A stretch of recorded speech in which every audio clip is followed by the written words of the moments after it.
Good morning, good morning, good morning.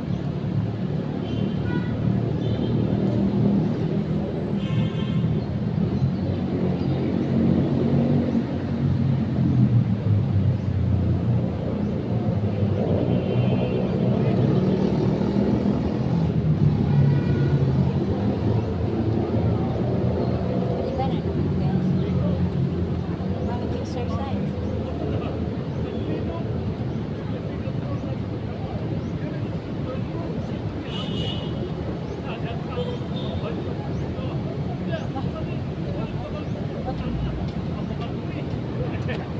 Oops.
Inhale, exhale.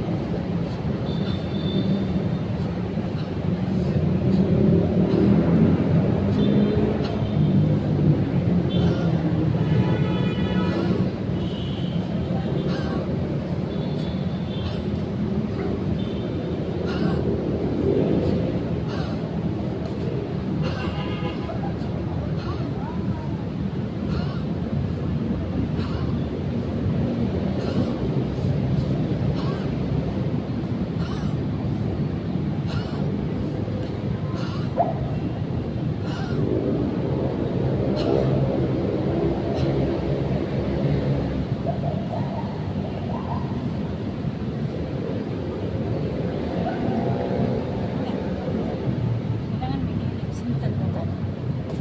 Para yung baga natin ay luwag. Mapasok yung mga luma. Mapasok yung mga bagong hangin. Ilalabas natin yung hangin natin sa loob. Kaya baguhan natin. Tama ba yan guys? Tama yan. Tama talaga yan guys. Yung ilalabas natin yung hangin natin. Ipapasok din natin ang preskong hangin dito sa baga natin. Kaya kailangan yung baga natin guys na bumaboses habang nag-inhale, exhale ka. Diba no? Ganun na nyo guys. Guys, sinusunod ko lang yung doktor na nakikita ko sa internet. Dito sa YouTube. No? Maganda talaga guys na pag nag-inhale, exhale ka, may boses yung lumalabas sa baga mo. No? Kailangan yun.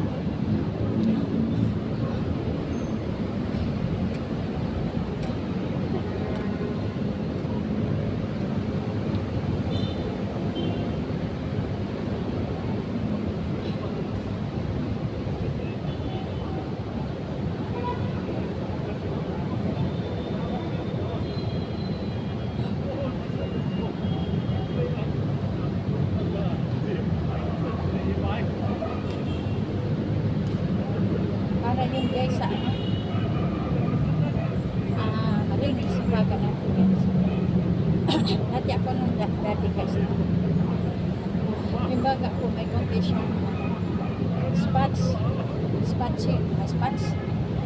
tapos humina yung resistensya ko, nagpa-x-ray ako, yun na nga. Tapos nung ano guys, inom ako doktor na 6 months kasi may kunti lang spotting na yan dito sa bagong ko guys. Kaya ngayon guys ay malinis na siya kasi pinacheck ko ulit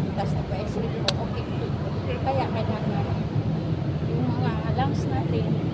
Alagaan natin yan. Kung meron kayong inumin, ako wala ko vitamin C guys ha, pero nag-ingat din ako sa katawan ko. Kaya nga nag-exercise ako. Kaya ito nga ginagawa ko is ito yung exercise sa Facebook at saka YouTube para ma-inspire din kayo na manood dito sa mga videos ko. Kasi may karanasan na rin ako noon sa lungs ko. Kaya hindi siya pwede na hihina daw yung lungs. Yung ibig sabihin ko guys, hindi siya pwede na bumaba yung resistensya natin. Kasi grabe talaga yung naranasan ko noon guys, no? In fairness, naranasan ko talaga yung nilalamig ako. Hindi naman ako nilalagnat kasi hindi naman talaga totally yung TB. Ano lang, spotting lang sa baga. Siyempre, nag-abroad naman ako. So, na-check doon ha. May kunting spotting. So, pinabayaan ko lang siya. Okay lang naman. Pero hindi nga naman din talaga ako inuubo. Wala talaga akong ubo guys. Hindi ako madaling ubuhin. Hindi ako madaling magkasakit. Pero nung time lang talaga yun, kuha na siya, bumaba lang talaga yung resistensya ko noon. Kaya, kasi nga, nakainom lang ako noon guys ng hindi ako mahilig sa yung alak. May nagpainom lang sa akin. Bumaba talaga yung resistensya ko. Nasa 2 baso lang naman. Sa bumaba siya, inuubo ako. Tapos din tagiliran ko guys, parang kumukulo. Hindi ko alam kung anong gagawin ko, kung ano yun. Kaya pinacheck ko sa hindi pa lang ako kontento doon sa dura. Nagpa-x-ray pa talaga ako. Tapos yun yung pag-x-ray ko na guys, yun, kunting spotting lang naman. Yung sabi ng doktor, bumaba daw yung resistensya ko dahil may spotting ako sa baga. Nagsimula noon guys, ginawa ko na tong yung exercise ko. Pero dati-rati matagal na rin talaga ako nag-exercise, maglakad-lakad kasi dati-rati pa naman di talaga ako nagtitinda. Kaya nga siguro hindi siya masyado na yung baga ko dahil exercise na talaga ako noon pa lang. Hindi talaga totally na ganitong exercise, yung lang siya, lakad-lakad kasi nagtinda ako noon. Maliit pa yung mga anak ko. Kaya ngayon ko na pinupokus no, malalaki na sila. Tapos, okay naman. Wala namang problema na. Tapos, pinainom lang ako ni doktor doon sa Kaya, hindi ko malimut-limutan yung bagong hayon dyan, guys. Shout out dyan sa Kugyo Antipolo. Kaya, kasi doon ako naggamot noon. Okay naman, mabait si doktor. Ganon. Okay na. Hanggang ngayon, malinis na yung baga. Malinis na. Nakailang x-ray na ako, guys. Kaya, sabi ni doktor, natapos mo man kaya pag inom ang gamot, bakit ka pa magpa-x-ray? Hindi ka ba kontento? Sabi ko naman, hindi talaga ako kontento dok habang di ko makikita kung talagang malinis na siya. Sabi niya, o sige mag-x-ray ka. Ayun na nga, nagsimula noon guys. Hindi na ako hingalin. Kasi makaakit lang ako noon ng yung bundok. Hingalin na ako